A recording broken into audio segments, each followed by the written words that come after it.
샬롬 샬롬 샬롬 샬롬 샬롬. 하나님 사랑합니다. 여러분 주 안에서 사랑합니다. 신명기 28장 유명한 장이에요. 그죠?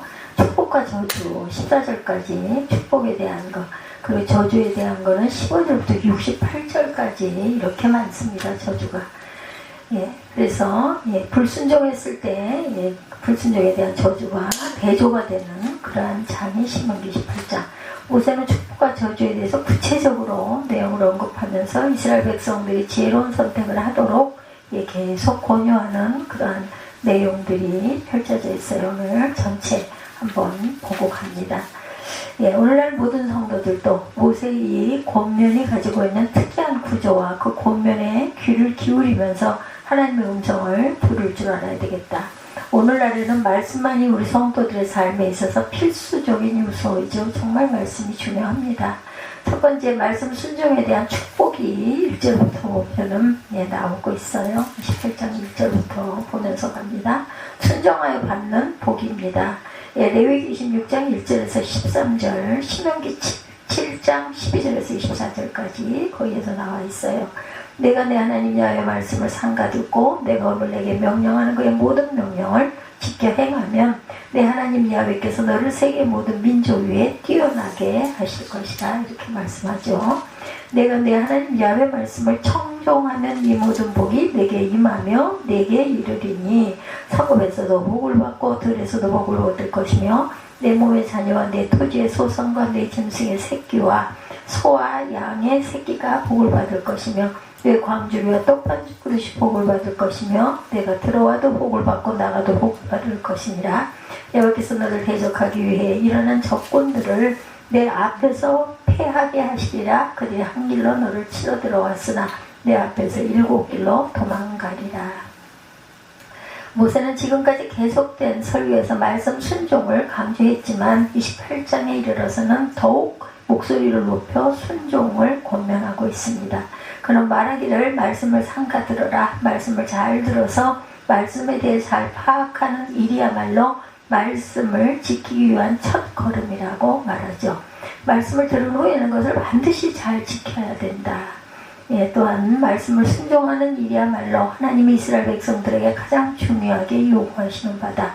아울러 이것은 오늘을 사는 우리 성도들에게도 역시 요구되는 바입니다. 우리들도 말씀만이 우리의 인생을 바람직한 인생으로 인도한 유일한 지표임을 알고 말씀에 순종하는 삶을 살아야 할 것입니다. 그리스도의 순종은 세상에 널리 알려져야 한다. 요한복음 14장 31절이에요. 오직 내가 아버지를 사랑하는 것과 아버지께서 명하신 대로 행하는 것을 세상이 알게 하려 함이로다. 일어나라 여기를 떠나자 하시니라. 그리스도의 순종은 많은 사람을 의인으로 만들었어요. 로마서 5장 19절입니다. 한 사람이 순종하지 아니하므로 많은 사람이 죄인 된 것 같이 한 사람의 순종하심으로 많은 사람이 의인이 되리라. 이렇게 말씀하시죠. 말씀을 순종하면 뛰어난 민족이 된다. 모세는 말씀에 대한 철저한 순종을 권면하면서 그에 대한 축복으로 이스라엘이 세계 모든 민족 위에 뛰어나게 될 것을 여러 차례 강조합니다. 말씀을 지켜 순종하면 이스라엘은 모든 민족 위에 뛰어나게 되며 하나님의 거룩한 백성이 됨으로 인해 세계 만민이 두려워하는 민족이 될 것이다. 아울러 이스라엘 백성들이 머리가 되고 꼬리가 되지 않도록 하시며 위에만 있고 아래에 있지 않게 될 것이다 라고 약속하고 있죠. 다만 그러한 축복이 주어지기 위해서 이스라엘 백성들이 말씀을 떠나 좌로나 우로 치우치지 않은 분명한 삶을 살아야만 하겠다. 순종하면 지혜로운 사람이 된다고 마태복음 7장 24절에 그러므로 누구든지 나의 이 말을 듣고 행하는 자는 그 집을 반석 위에 지은 지혜로운 사람 같다 이렇게 말씀합니다. 또한 25절에 비가 내리고 창수가 나고 바람이 불어 그 집에 부딪히되 무너지지 아니하나니 이는 추추를 반석 위에 놓은 까닭이다. 순종하면 영화를 누리게 된다. 열왕기상 3장 14절이에요. 내가 만일 내 아버지 다윗이 행함같이 내 길로 행하며 내 법도와 명령을 지키면 내가 또 내 날을 길게 하리라 말씀하시죠. 말씀을 순종하면 형통하고 번성하게 된다. 이스라엘 백성들이 말씀에 순종하게 되면 언제 어디서 무엇을 하든지 형통한 복을 누린다라는 것이에요. 그러니 순종해야죠. 근데 그것을 모르는 사람들은 자기 힘으로 하려고 하다가 결국은 지쳐서 나가 떨어지고 이제 그때야 이제 순종한다고 하다 보면 엄청난 고난을 당하죠. 형통하고 번성하게 된 그 축복을 주신다. 아울러 언제나 원수를 물리치고 승리하는 축복을 주시겠다고 약속하세요. 2절에서 6절까지 그 묘사된 성읍이나 들에서 자식들과 식물들과 짐승들, 광주리와 떡반죽 그릇이 또한 들어온과 나감 등은 인간의 삶 전체를 비유적으로 표현해주고 있습니다. 그런 모든 인간의 삶 속에 이스라엘 하나님의 은혜를 입고 형통한 축복을 얻게 될 것이다. 단 하나님 야훼의 말씀을 순종해야 한다는 전제 조건. 이스라엘 백성들은 이러한 형통과 축복을 약속하신 하나님의 약속을 믿고 하나님께 순종하는 삶을 살아야 되겠죠. 순종의 결과는 하나님의 사랑이다. 신명기 26장 16절이에요. 내가 만일 내 하나님 야훼의 말씀을 순종하지 아니하여 내가 오늘 내게 명령하는 그의 모든 명령과 규례를 지켜 행하지 아니하면 이 모든 저주가 내게 임하여 내게 이를 것이나 내가 성읍에서도 저주를 받으며 들에서도 저주를 받을 것이요 순종하면 하나님의 소유가 된다고 출애굽기 19장 5절 6절에 말씀하죠. 세계가 다 내게 속하였나니 너희가 내 말을 잘 듣고 내 언약을 지키면 너희는 모든 민족 중에서 내 소유가 되겠고 너희가 내게 대하여 제사장 나라가 되며 거룩한 백성이 되리라. 너는 이 말을 이스라엘 자손에게 전할지니라. 이렇게 말씀하세요. 이제 15절부터 오늘 본문이기도 하죠. 말씀 불순종에 대한 저주가 쭉 열거가 됩니다. 불순종에 대한 저주가 훨씬 많이 언급된 그 이유를 우리가 보고 가도록 하죠. 야훼께서 28장 15절 내가 만일 내 하나님 야훼의 말씀을 순종하지 아니하여 내가 오늘 내게 명령하는 그의 모든 명령과 규례를 지켜 행하지 아니하면 이 모든 저주가 내게 임하며 내게 이를 것이니 내가 성읍에서도 저주를 받으며 들에서도 저주를 받을 것이요 또 내 광조리와 떡반죽 그릇이 저주를 받을 것이요 내 몸의 소생과 내 토지의 소상과 내 소와 양의 새끼가 저주를 받을 것이며 내가 들어와도 저주를 받고 나가도 저주를 받으리라. 내가 악을 행하여 그를 잊음으로 내 손으로 하는 모든 일에 야훼께서 저주와 혼란과 책망을 내리사 망하며 속히 파멸하게 하실 것이라. 야훼께서 내 몸에 열병이 들게 하사 내가 들어가 차지할 땅에서 마침내 너를 멸하실 것이며 야훼께서 폐병과 열병과 염증과 학질과 한재와 풍재와 썩은 재앙으로 너를 치시니 이 재앙들이 너를 따라서 너를 진멸할 것이라. 22절까지 이렇게 말씀하고 있어요. 불순종에 대한 저주가 훨씬 많이 언급된 이유, 본장이 대조하는 것은 축복과 저주이죠. 축복이 14개 절만 기록된 반면에 저주가 쉬운 4절이나 기록되고 분량적으로 3배 이상이나 되죠. 그 이유에 대해서 어떤 사람들은 하나님의 축복을 주시는 사람이 하나님이 아니라 저주하기를 좋아하시는 진노의 하나님이기 때문에 이렇게 말하긴 하지만 아니죠. 이렇게 저주가 더 많이 기록된 이유는 이스라엘 백성들이 가나안 땅에 들어가서 그랬던 것처럼 인간의 본성이 본래 부패하고 타락하는 방향으로 더욱더 잘 기울어지기 때문이다. 이런 인간의 죄악된 본성 때문에 모세는 순종에 대한 축복보다는 불순종에 대한 저주를 더욱 많이 언급하고 있는 것으로 보입니다. 이렇게 함으로 우리가 인간 본성의 죄악성을 경고하고 아울러 이 경고를 듣는 이스라엘 백성들이 그러한 일반적인 인간들의 경향에서 벗어나려는 의지를 가지라고 권면하고 있다라는 것이죠. 불순종하면 죽음을 당한다. 열왕기상 20장 36절이에요.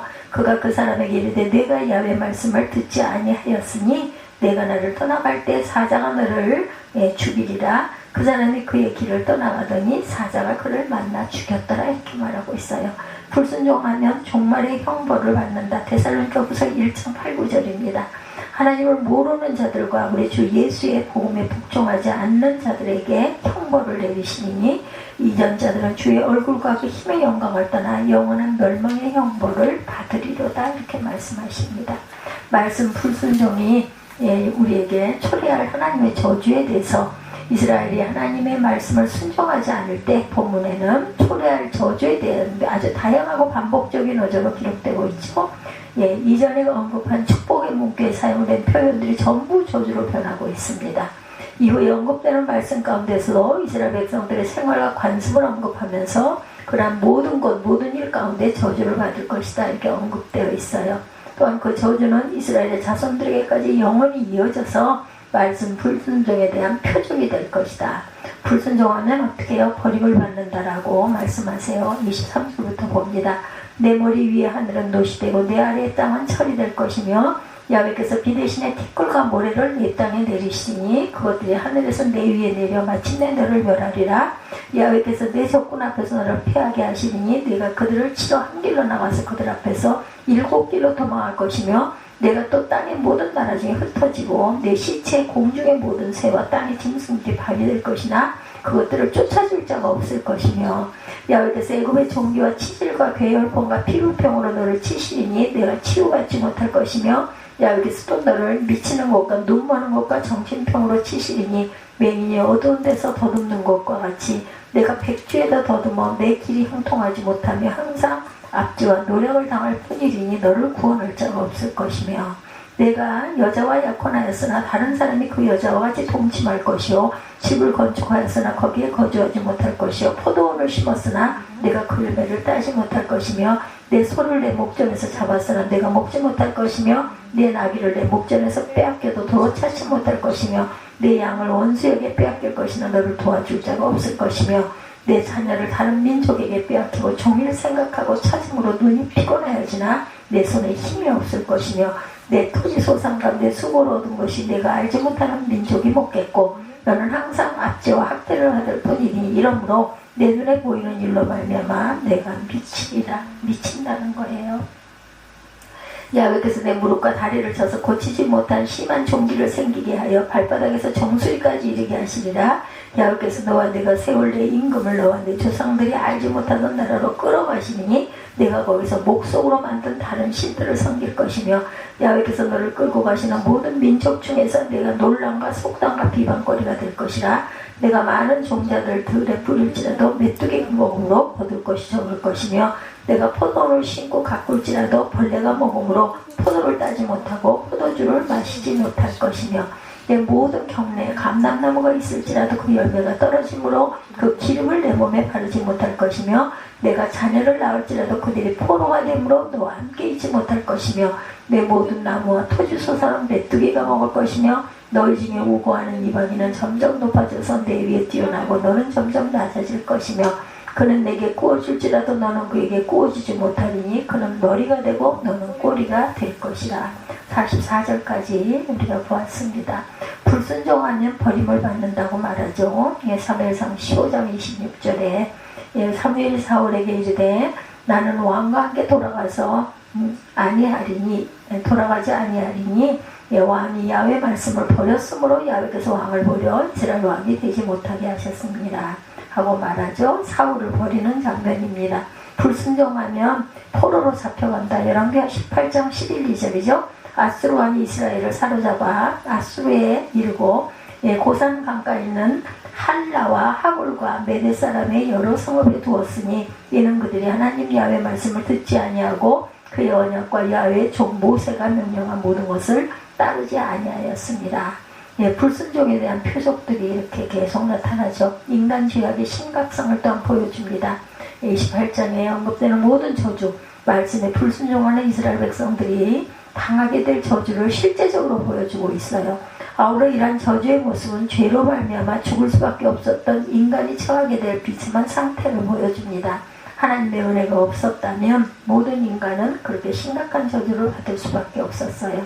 그러나 하나님의 은혜로 말미암아 우리 성도들은 그 심각한 저주에서 벗어나 하나님의 축복 안에 거할 수 있게 된 것이다. 우리들의 심각한 죄의 상태에서 구원받은 은혜를 기억하면서 하나님께 감사할 수 있어야 합니다. 불신앙은 죄악이죠. 로마서 14장 23절입니다. 의심하고 먹는 자는 정죄되었나니 이는 믿음을 따라 하지 아니하였기 때문이라. 믿음을 따라 하지 아니하는 것은 다 죄입니다.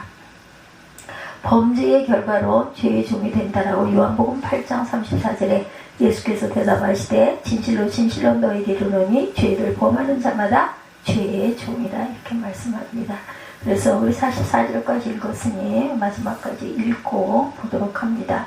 내가 내 하나님 야훼 말씀을 청종하지 아니하고 내게 명령하신 그의 명령과 규례를 지키지 아니하므로 이 모든 저주가 내게 와서 너를 따르고 내게 이르러 마침내 너를 멸하리니 이 모든 저주가 너와 내 자손에게 영원히 있어 표징과 공개가 되리라.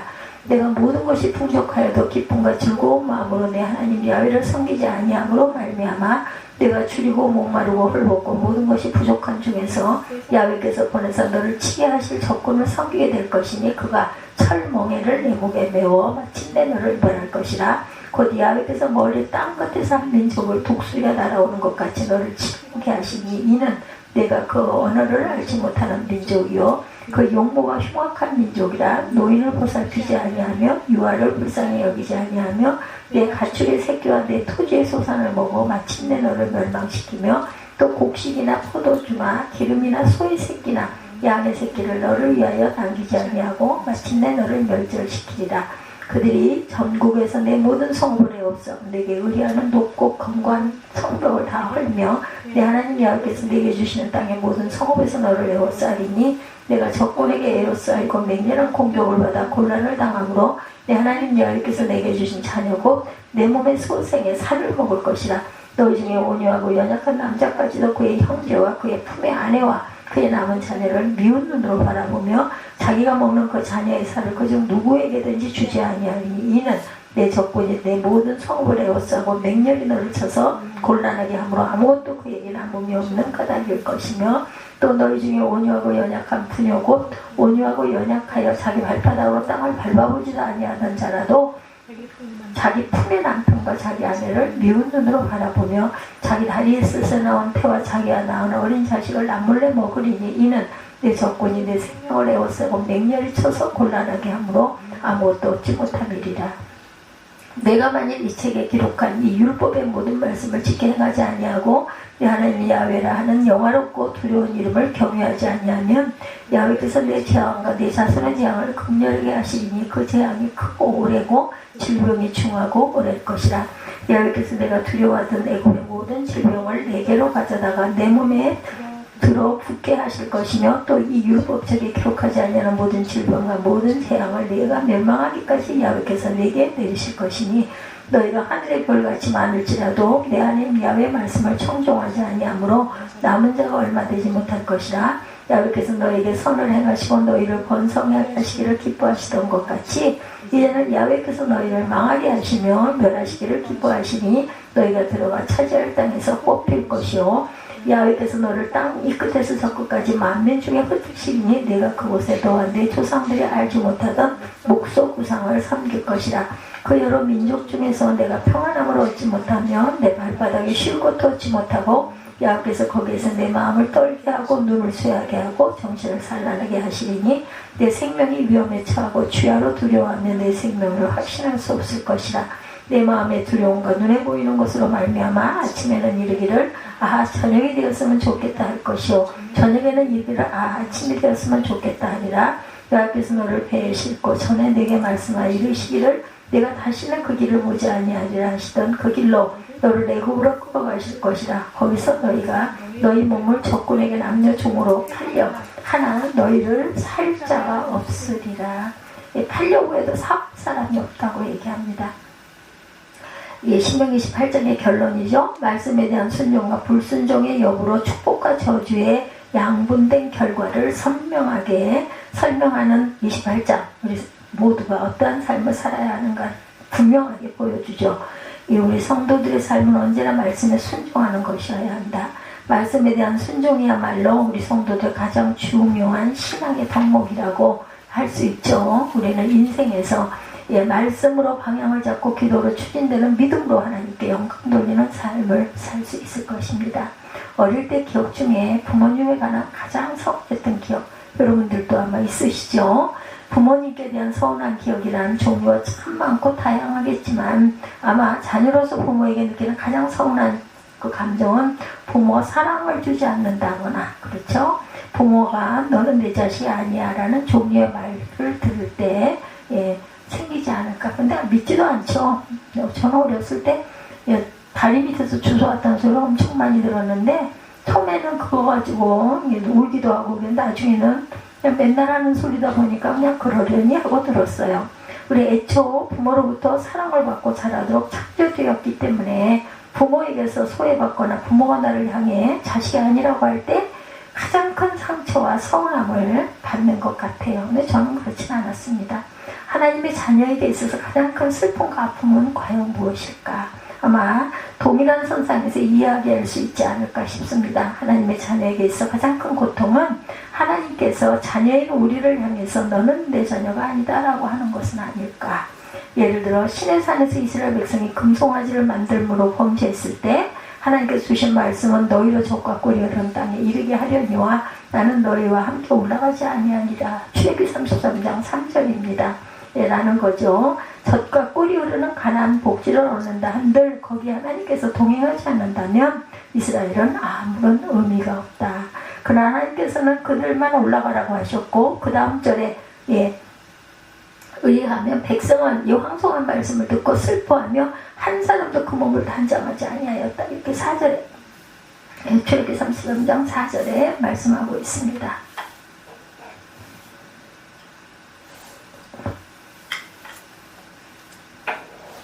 모세는 주께서 친히 가지 아니하시려거든 우리를 이곳에서 올려보내지 마옵소서. 나와 주의 백성이 주의 목전에 은총 입은 줄을 무엇으로 알릴까. 주께서 우리와 함께 행하심으로 나와 주의 백성을 천하 만민 중에 구별하심이 아니니까 라고 응답합니다. 16절에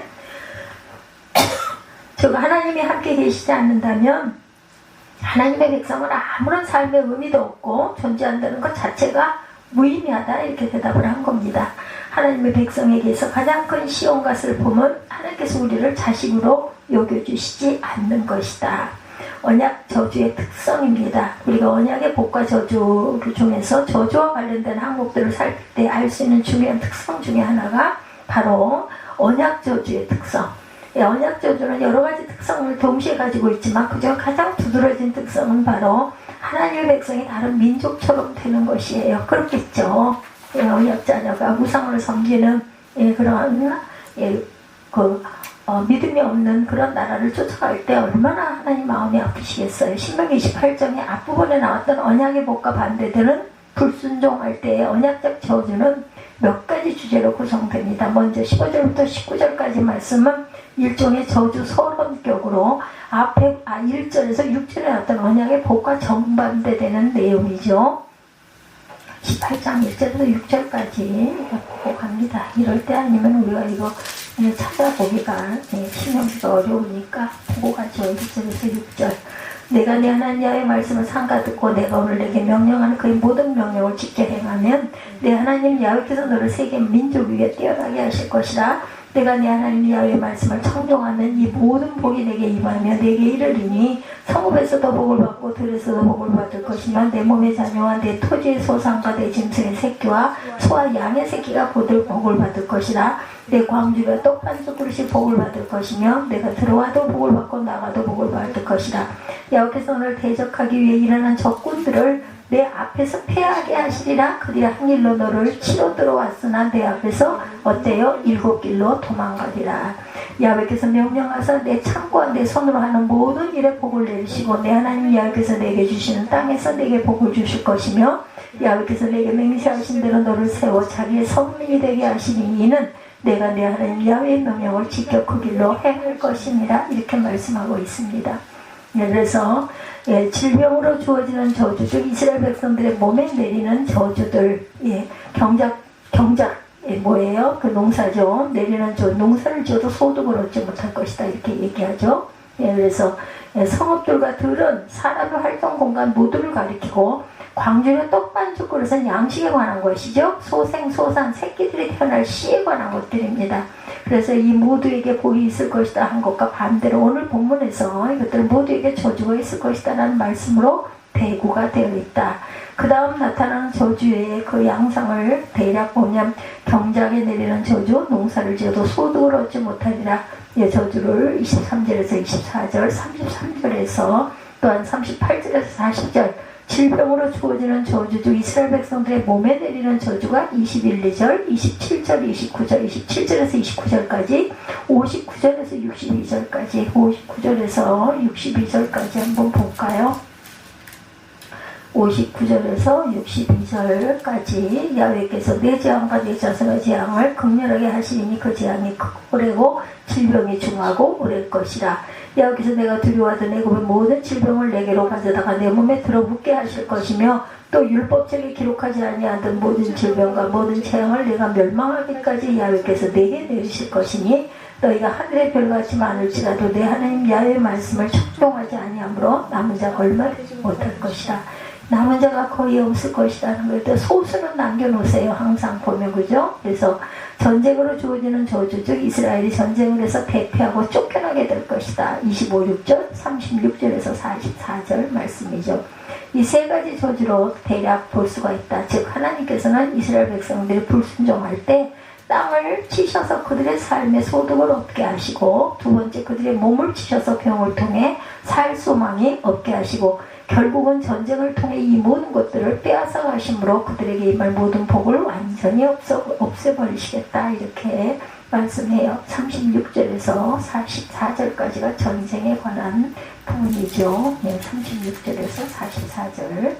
예, 여호와께서 너와 내가 세울 임금을 너와 조상들이 알지 못하던 나라로 끌어가시니 내가 거기서 목석으로 만든 다른 신들을 섬길 것이며 너를 끌어가시는 모든 민족 중에 내가 놀람과 속담과 비방거리가 될 것이라. 내가 많은 종자를 들에 풀일지라도 메뚜기가 먹음으로 거둘 것이 적고 내가 포도원을 심고 가꿀지라도 벌레가 먹음으로 포도를 따지 못하고 포도주를 마시지 못할 것이며 내 모든 경내에 감람나무가 있을지라도 그 열매가 떨어지므로 그 기름을 내 몸에 바르지 못할 것이며 내가 자녀를 낳을지라도 그들의 포로가 되므로 너와 함께 있지 못할 것이며 내 모든 나무와 토지 소산은 메뚜기가 먹을 것이며 너희 중에 우고하는 이방인은 점점 높아져서 내 위에 뛰어나고 너는 점점 낮아질 것이며 그는 내게 구워줄지라도 너는 그에게 구워지지 못하니 그는 머리가 되고 너는 꼬리가 될 것이다. 이런 말씀을 하죠. 결국 전쟁을 통해 이 모든 것들을 뺏어가심으로 그들에게 임할 모든 복은 완전히 없애버리시겠다. 이방인이 되리라는 것 두 번째는 하나님께서 이렇게 다방면으로 그들에게 내리시는 저주는 자체만으로도 참혹한 것인데 우리는 이 땅에서 우리의 삶이 황폐하게 되는 것을 볼 뿐만 아니라 더 중요한 의미를 또한 보게 되는데 땅에서 받는 복이 하늘의 궁극적인 복을 나타내기 위한 방편이 되었던 그 1절에서 14절까지 그렇죠?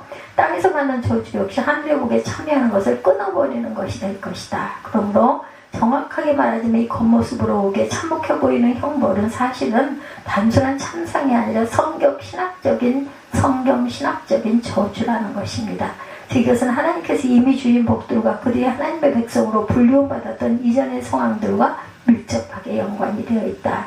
이를 정확하게 보고 이해할 때 우리는 언약 백성으로서 한편으로는 경계를 삼고 또 다른 한편으로는 하나님의 뜻을 알아 순종하게 될 것이다. 이 저주의 내용들, 그죠? 경작, 질병, 또한 전쟁의 저주들이 어떻게 성경 신학적인 의미들을 갖고 있는지 살펴볼 때 비로소 그 저주들의 주제가 하나님의 백성이 이방처럼 대우받는 것, 즉 아들이 아니도록 되는 것이라는 것을 우리가 깨달을 수가 있어요. 이 내용들을 살펴봅니다. 첫째, 애굽의 질병이죠. 먼저 27절 말씀을 보면 애굽의 종기와 치질과 계열봉과 개창으로 너를 치시리니, 그리고 60절 말씀을 보면 여호와께서 내가 두려워하던 애굽의 모든 질병을 내게로 가져다가 내 몸에 들어붙게 하실 것이며 이렇게 말씀하고 있죠. 60절에 여호와께서 내가 두려워하던 애굽의 모든 질병을 내게로 가져다가 내 몸에 들어붙게 할 것이며 말씀하고 있습니다. 하나님께서 질병을 주시면서 애굽이라고 말씀하신 것에 주목을 하자. 하나님께서 이러한 질병들을 주시겠다 하시면서 애굽의 질병이라고 말씀하신 이유는 당시 애굽이 질병의 온상이어서 그렇게 말씀하신 것일까? 아니죠. 하나님께서 질병들의 애굽의 것이라고 말씀하신 이유는 이스라엘 백성들에게 내리게 되는 저주가 다름 아닌 출애굽 당시에 10가지 재앙들임을 보여주시고자 하신 말씀이다. 우리는 출애굽기를 통해서 이스라엘 백성들이 애굽으로부터 탈출할 때 애굽에 어떤 형벌들이 임했는지 우리가 알고 있습니다. 10가지 재앙이 내리죠. 근데 그때 이스라엘은 어떻게 했어요? 하나님께서 애굽을 치실 때 보여주시고자 하신 것은 한편으로는 애굽을 치고 계시다는 점이지만 다른 한편으로는 하나님께서 그 애굽 사람들과 자기 백성 이스라엘을 구분하신다는 그런 뜻이 있었습니다.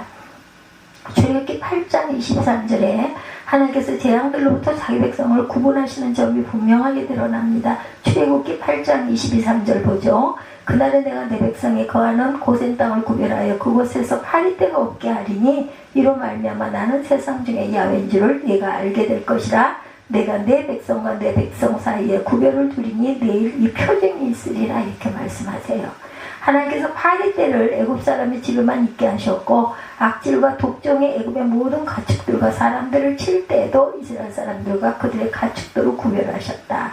우박이 내려 애굽의 농작물들을 모두 망쳐버릴 때에도 이스라엘 자손의 거한 고센 땅에는 우박이 없었더라. 출애굽기 9장 26절에 말씀하고 있고 흑암이 있을 때도 이스라엘 자손의 거하는 곳에만 광명이 있었다. 출애굽기 10장 23절에 모든 심판의 절정이었던 애굽의 장자들이 죽을 때도 이스라엘 자손의 집은 하나님의 손으로부터 보호를 받습니다. 또한 하나님께서 모든 사람들을 다 멸해도 그죠? 멸하지 않고 남겨놓은 그런 믿음의 그런 사람의 조상이 있었죠. 그렇게 해서 8 식구를 살려준 노아의 방주. 모든 심판의 절정에서도 애굽의 장대리 죽을 때도 이스라엘 자손의 집은 하나님의 손으로부터 보호를 받습니다. 하나님께서 애굽을 칠 때 무엇이라 함께 나타났어요. 너희 백성들은 다 너희는 죄의 징벌 가운데 있지 않다. 너희는 하나님의 호의 안에서 보호받고 있다. 이것이 하나님께서 애굽의 징벌들을 통해 이스라엘에게 보여주시고자 하신 하나님의 뜻이었다. 이스라엘 사람들은 어떻게 보호를 받아요? 그들은 그리스도의 피 아래 있었기 때문에 보호를 받습니다. 그래서 문설주를 넘어갔을 때 패스오버로 이스라엘 그 자녀들에게는 죽음이 이르지 않죠. 그것이 구체적으로 나타난 것이 10번째 재앙뿐이지만 사실은 모든 재앙으로부터 하나님께서는 그리스도 피 아래 그들을 대피시키고 그 안에서 그들을 구원하셨다고 볼 수가 있습니다. 근데 언약의 저주는 하나님께서 이스라엘의 애굽처럼 대하시겠다는 거예요. 하나님께서는 그들을 치실 때 애굽의 질병들로부터 치실 것이다. 60절 하나님께서 이 애굽의 질병들을 이스라엘에게 들어붓는다 이렇게 말씀하죠. 애굽에서 그들을 보호하셨지만 언약에 순종치 않고 하나님의 언약 밖으로 그들이 뛰쳐나갈 때 죄를 보호하시지 않으시고 오히려 그들을 애굽 사람처럼 여기시겠다는 말씀이에요. 하나님의 언약에 불순종하는 자들은 질병을 얻게 된다. 어떤 질병이에요? 하나님께서 자기 백성 이스라엘을 탈출시키실 때 애굽을 치셨던 바로 그 질병을 통해서 치신다. 이렇게 치실 때 하나님은 우리 아버지가 아니라 무서운 심판자로서 적으로 나타납니다. 하나님을 적으로 둔다는 싸움 얼마나 무섭고 허무맹랑한 것이고 그리고 당연히 죽을 수밖에 없는 거죠. 하나님과 싸워서 우리가 어떻게 이깁니까? 그러나 하나님께서 언약에 불순종하는 자들에게 이들을 보호하시는 아버지로서 오시지 않으시고 목을 베고 선멸하시는 적군의 장수들로 나타납니다. 적군을 이용하시죠. 이렇게 하나님이 직접 하시는 게 아니라 적군들을 통해서 죽이시고 포로로 끌어가시고 이스라엘은 하나님이 적이 되는 거예요. 얼마나 두렵고 떨리는 일인가. 질병을 통해 치시는 하나님에서는 단순히 병이기 때문에 무서운 것이 아니라 하나님께서 이스라엘을 언약의 저주인 질병으로 때리실 때 내가 너를 애국과 같이 여긴다는 표시이기 때문에 무서운 것이다. 기가 막힌 일이죠. 둘째, 복 또한 거두어 가시죠. 그 다음으로 하나님께서 보여주시는 저주의 일상은 복을 거두어 가시는 방식이다. 다르게 말하면 이는 하나님께서 주신 가나안 복지를 회수하는 것이다. 첫 번째 가나안 복지가 노새 하늘과 철의 땅이 된 것이죠. 먼저 하나님께서 23~24절에서 하늘을 노시 되게 하시고 땅을 철이 되게 하실 것이라고 말씀하죠. 비 대신에 티끌과 모래를 내실 것이라고 말씀합니다. 그런데 이것은 단순히 농사가 잘 되지 않을 것을 말씀하시는 것뿐이 아니고 소득이 적고 먹을 것이 없을 것임을 말씀하는 것뿐만이 아니다. 이 말씀의 내용들을 접할 때 이스라엘이 무슨 땅에 있는지를 기억해야 합니다. 하나님의 언약을 배반해서 이런 현상을 만나게 된다고 했을 때 그 땅이 그냥 보통 나라의 땅이 아니라는 점을 우리가 꼭 기억해야 될 것이다. 아주 중요한 내용입니다. 그들은 한반도에 있었던 것도 아니고 중국 땅이나 아메리카 대륙에 있었던 것도 아니다. 그들은 인류 역사상 단 한 번도 유례가 없었던 땅에 서 있어요. 그것이 바로 지금 약속의 땅 가나안에 서 있는 곳이다. 하나님께서 이들에게 하늘을 노시되고 땅이 철이 되게 하겠다라고 말씀하실 때 땅은 한국이나 미국 땅이 아니었어요. 그죠? 이 땅은 하나님께서 친히 이스라엘 백성들에게 약속하셨던 맹세의 땅, 젖과 꿀이 흐르는 땅 가나안이었어요. 이스라엘이 경작한 땅은 회복된 에덴, 회복된 낙원이었던 가나안입니다. 즉 그들이 지금 살고 있는 가나안 땅은 하나님으로부터 약속된 풍성함이 흘러넘치는 보장된 그런 땅이었다. 하나님께서 이 땅에 그 늦은 비와 이른 비를 주셔서 물이 마르지 않게 하실 것임을 그들의 조상들에게 약속하셨는데 자기 백성들에게 일반적으로 저기 땅을 주시지 않았어요. 하나님은 이스라엘 백성들에게 야훼께서 보증하시는 옥토를 주셨다는 거죠. 바로 그 땅에 대해서 하나님께서 말씀하시는 거에 내가 하늘이 노시되고 땅이 철이 되게 하겠다. 이 말씀이 무서운 이유는 그들에게 이미 언약이 주어졌기 때문에 일반적인 흉작이 들겠다는 것이 아니라 가나안 땅에 흉년을 주시고 기근을 주시고 비가 내리지 않아 땅이 갈라지게 하실 때는 거기에 하나님의 무시무시한 심판이 내리고 있다는 것을 의미한다는 것. 그러므로 언약의 저주는 하나님께서 이것을 회수하실 것임을 말씀하는 것입니다. 혹시 해외여행을 통해서 팔레스타인 지역을 가보신 분들이 계실 거예요. 이스라엘이 속해 있던 팔레스타인 지역은 말 그대로 사막 지역이다. 비가 내리지 않고 농사가 잘 되지 않고 사람들이 살기에 척박한 땅입니다. 예, 그러나 이들이 젖과 꿀이 흐르는 땅에서 살 수 있었던 이유, 그 땅이 하나님의 특별한 보호하심이 있었던 땅이기 때문이다. 그러나 그들이 불순종할 때 하나님께서는 가나안 복지를 그런 주변의 팔레스타인 땅들과 똑같이 만드시겠다라고 말씀합니다. 더 이상 하나님의 특별한 보호하심은 없을 것이다. 이른 비와 늦은 비로 먹이는 일도 없을 것이고 하늘은 눈과 같이 뜨겁고 단단해져서 그들에게 비를 내리지 않을 것이고 땅은 철저히 변해 아무런 작물도 자라지 못하게 하겠다. 이 저주는 그러니 작물이 자라지 못하면 굶어 죽겠죠. 이 저주는 하나님께서 주신 가나안 낙원을 빼앗아 버리실 것을 말씀하시는 그러한 저주라는 것을 우리가 알아야 합니다. 그래서 일상생활에도 하나님의 뜻에 어긋난 일을 계속해서 하면 결국은 멸망할 수밖에 없다. 또한 땅을 빼앗으시죠. 더 나아가 언약의 저주는 실제 땅을 빼앗기게 되는 것을 포함합니다. 하나님께서는 첫 단계로 가나안 땅을 일반적인 땅으로 바꾸시는 정도로 일하셨지만 그들 이후에 계속해서 범죄하게 될 때 그 땅을 빼앗아 버리실 것이다. 그것이 바로 전쟁을 통해 나타나는 상황입니다. 49절에 여기에 보면 야훼께서 원망에서 땅끝에서 한 민족을 불러오실 것을 말씀하죠. 근데 그들이 독수리에 나름같이 그들을 치러온다고 되어 있는 점에 우리가 주의해야 된다. 성경에서 독수리는 주로 이스라엘을 구원하시는 하나님에 대한 상징이었는데 이전에도 배웠듯이 너 애굽 사람에게 어떻게 행하였음을 내가 어떻게 독수리 날개로 너희를 업어 내게로 인도하였음을 내가 보았느니라. 출애굽 19장 4절이에요. 예, 독수리는 이스라엘을 구원하시는 하나님이셨어요. 그런데 이제 그들이 하나님께 반역하게 되자 이 독수리는 이스라엘을 치러오는 이방의 적국이 됩니다. 이스라엘이 하나님을 거역하게 될 때 하나님은 이방을 통해 이스라엘을 치시겠다. 저 앞에서도 말씀드렸듯이 하나님은 이제 이스라엘의 편이 아니라 이스라엘을 치는 적국의 군병들의 편이다. 이스라엘이 하나님을 거역할 때 하나님께서는 친히 가나안 복지를 빼앗으셨어요. 이 점은 사실 레위기 26장에 잘 나타나 있습니다. 언약의 복과 저주가 나타나는 곳은 오늘 본문 외에도 레위기 26장에도 있어요. 그런데 신명기에는 저주가 단계별로 강해지는 점점 점층적으로 나타나지만 레위기 16장에는 강도가 점층되는 일은 그것이 잘 나타납니다.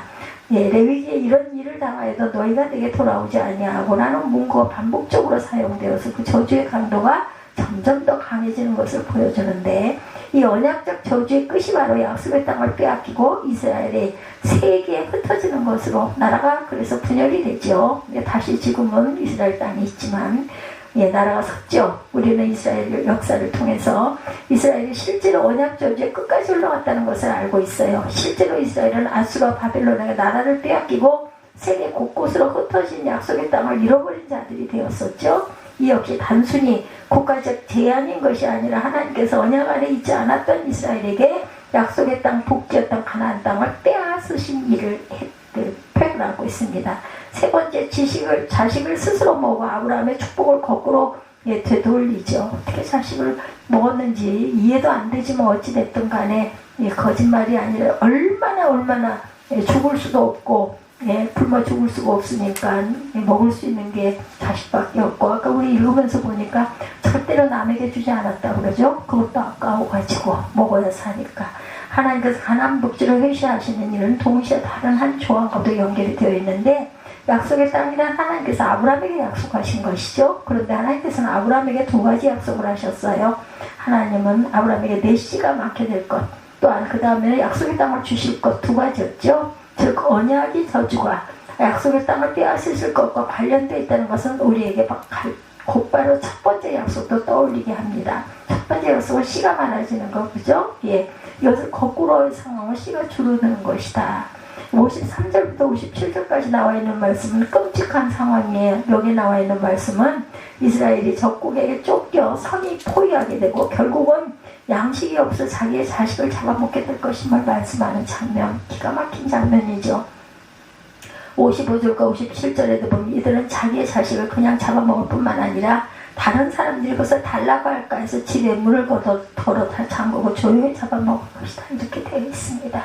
이 저주가 의미하는 바는 단순히 끔찍한 일이 벌어질 것에 대한 말씀뿐이겠는가. 부모가 자식을 잡아먹는 상황 자체만으로도 충분히 끔찍한데, 언약의 복이라는 테두리 안에서 볼 때 이 현상은 아브라함에게 주어졌던 약속이 뒤집어지고 있는 현상이다. 언약의 복 가운데 있는 이들은 자녀들을 낳아 그리 하늘의 별과 같이 많아질 것인데, 근데 언약을 버릴 때 자기의 입으로 자기의 자녀들을 잡아먹게 될 것이라는 것. 이것이 정말 지옥이죠, 지옥. 정말 아브라함의 첫 언약과 관련이 있는가? 바로 이 본문에 아브라함의 복을 언급하는 것으로 관계성이 증명이 됩니다. 62절.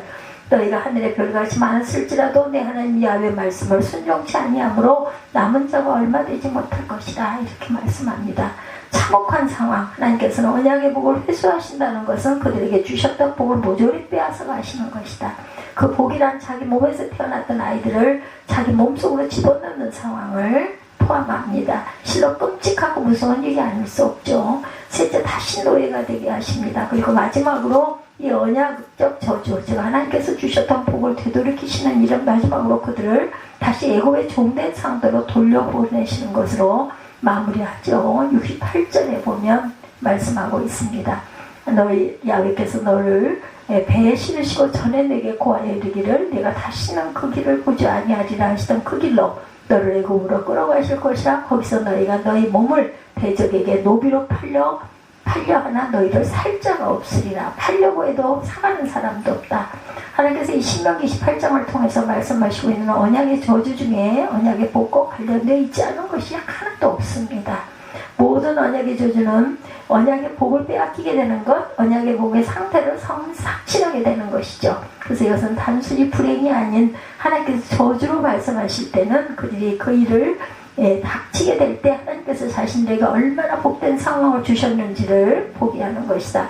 이 저주의 상황들은 어찌 보면 언약의 복을 되돌아보게 하는 거울이기도 합니다. 하나님께서 우리를 미워하시는 것이 아니라 끝으로 한 가지만 더 생각하고 말씀 내용을 정리합니다. 우리는 언약의 저주가 언약의 복을 회수하는 것이라는 점을 들었는데, 그러나 혹여 우리 가운데 어떻게 생각하시는 분 이런 생각은 안 하는지, 아무리 그래도 너무 심하지 않은가, 아무리 그래도 너무 참혹하지 않은가, 무섭죠. 혹 이런 생각을 가지신 분들 마지막으로 한 가지 정말 생각합니다. 이 언약의 복과 저주가 언제 들려진 말씀이냐 하는 거예요. 하나님은 이들에게 지금 이 저주를 시행하고 계신 게 아니었죠. 하나님은 이스라엘 가나안에 들어가기도 전에는 모압 평지에서 이스라엘에게 말씀을 하고 계세요. 이스라엘은 지금 이 상황을 당하고 있는 것이 아니라 경고를 받고 있는 것입니다. 경고의 참혹함은 무엇을 위한 것인가? 우리가 이전에 설교에도 늘 봤듯이 경고의 참혹함은 절대 그 길을 가지 않기를 원하시는 하나님의 뜻을 보여주고 있는 것이다. 이스라엘은 사실 어렵지 않은 길로 갈 수 있었어요. 하나님께서 경고하시는 그 길을 택하지만 않았으면 됩니다. 하나님은 자기 백성을 끔찍한 상황에 빠뜨리고 즐거워하시는 분이 절대로 아니라는 거. 하나님 나라의 백성에게서 가장 큰 복이 하나님과 가까이 함이라는 점을 우리는 언약의 복을 통해서 앞부분 1절에서 14절에 나와 있죠. 그러나 그렇기 때문에 하나님 나라의 백성에게서 가장 큰 저주는 하나님으로부터 끊어지는 것이다.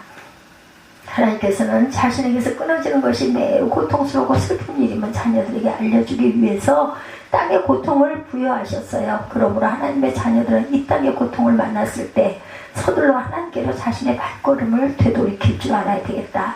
사람은 누구나 실수를 하죠. 언약 백성이라 할지라도 큰 죄악 가운데 빠질 수도 있고 잠시라 할지라도 하나님이 계시지 않는 어두운 가운데 살 수도 있습니다. 그러나 하나님께서 계시지 않는 그곳이 바로 음부의 가장 밑바닥 지옥의 끝이라는 것을 우리가 절대로 잊지 말자. 땅의 고통과 심판 때문에 하나님께로부터 떨어지는 것이 두려운 우리가 아니라 그 땅의 것을 끊음으로 하나님으로부터 떨어지는 것이 얼마나 두렵고 끔찍한 것인지를 깨닫기를 원하시는 하나님의 뜻을 바라볼 줄 알아야 되겠다. 우리는 하나님의 자녀들이에요. 하나님은 우리와 함께 하시기를 원하시고 자기 백성들로 떨어지지 않게 하시기 위해서 언약의 저주로 우리를 위협하신 것이다. 그러나 이 저주는 언제나 하나님께 안기기를 원하는 자에게는 위협일 뿐 우리의 것이 되지 않는다는 거. 아무리 기가 막힌 저주가 수천 가지가 있다 할지라도 그렇게 안 하면 돼요. 수령금지나 절벽주의라고 쓰여진 경고문은 거기서 수령하지 않거나 절벽적으로 가지 않을 사람들에게는 단순히 위협일 뿐이죠. 주께서 다시 오시는 날이 도적 같다고 말씀하시지만 깨어있는 자들은 그날이 도적 같은 날이 아닐 것이다. 언제나 예비되어 있는 사람에게는 끔찍한 충격을 줄 갑작스러운 날이라는 것은 없어요. 언약의 저주를 통해서도 하나님을 찬양합니다. 우리를 늘 돌보시고 살피시기를 원하시는 아버지의 사랑을 이를 통해서 이 기가 막힌 저주의 이야기들을 들으면서 절대로 우리는 그렇게 하지 않겠습니다라는 다짐을 하는 믿음의 온전한 자녀들이 되시기를 주님의 이름으로 축복합니다. 오늘 신명기 28장 15절에서 68절까지 저주에 대한 경고, 너희는 절대로 그 길로 가지 말아라, 이런 말씀을 함께 은혜를 나눴습니다. 결단하시고 기도하시고 축도로 예배를 마치도록 하죠.